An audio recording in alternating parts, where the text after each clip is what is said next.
The wife returned with another man to honor her long-dead husband, but what she saw next filled her with shame. She never imagined that even after 10 years, Hachi was still waiting at the station for his master to come home. The old dog sat there dirty and dazed. His youthful energy was long gone. Even the wife had started a new life, but Hachi stayed right there, waiting. A whole decade passed. People who once loved each other had moved on, but this dog stayed loyal till the end. The coffee vendor nearby quietly wiped his tears. Maybe only he knew what Hachi had gone through all these years. Hachi recognized the woman, but he kept glancing toward the exit, afraid of missing anyone stepping off the train. Years ago, it was right here at this crowded station, where Hachi first met his owner. Like fate itself, he stood in the way of a music professor walking home late. The professor noticed right away. A clean little pup like that couldn't be a stray. He waited until the last train left, but no one came to claim the dog. Left with no choice, he brought the pup home in secret. His wife didn't want a dog, so he kept Hachi in the downstairs study. She noticed nothing. She kissed him goodnight as usual, telling him she had a surprise for him. The professor sighed, saying he might have a surprise too. On his way upstairs, he prayed Hachi would stay quiet, but the puppy was too playful. He pushed through a crack in the door, climbed the stairs, and barged into the couple's private moment.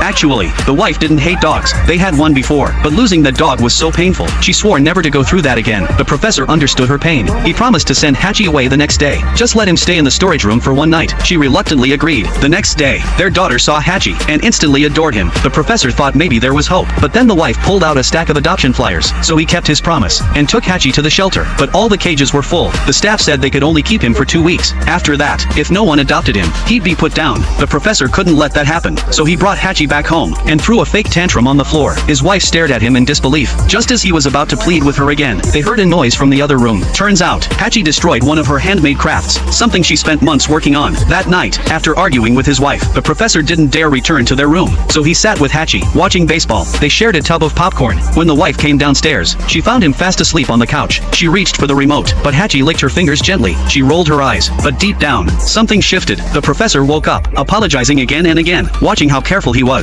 she realized maybe she'd been too harsh. The next day, he played fetch with Hachi in the yard. Inside the house, the wife received a call. Someone had seen the flyer and wanted to adopt Hachi. She smiled, ready to write down the address. But when she looked out the window, she saw her husband and Hachi playing together, laughing like children. It had been a long time since the house felt that warm. She wasn't made of stone, and slowly, that frozen part of her heart began to melt.